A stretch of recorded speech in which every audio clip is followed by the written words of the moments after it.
Po tayo magsimula. Gusto ko po sanang batiin niyo muna ang inyong katabi, ay inyong nasa likod at nasa harapan.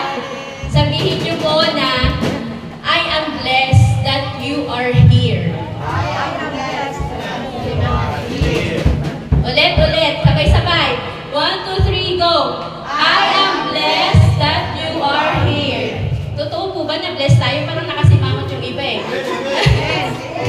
Ayan, so sa umagang ito, atin pong i-prepare ang ating mga puso.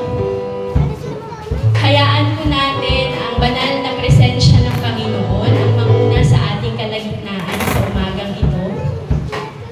Bigyan po natin ng oras ang Lord na hayaan po natin ang kanyang banal na spirito ang mag-minister sa ating puso.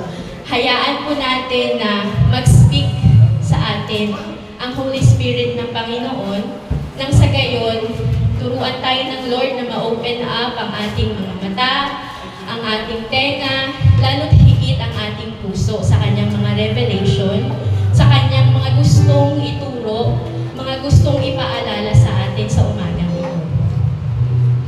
So, damhin po natin ang presensya ng Lord sa umagang ito.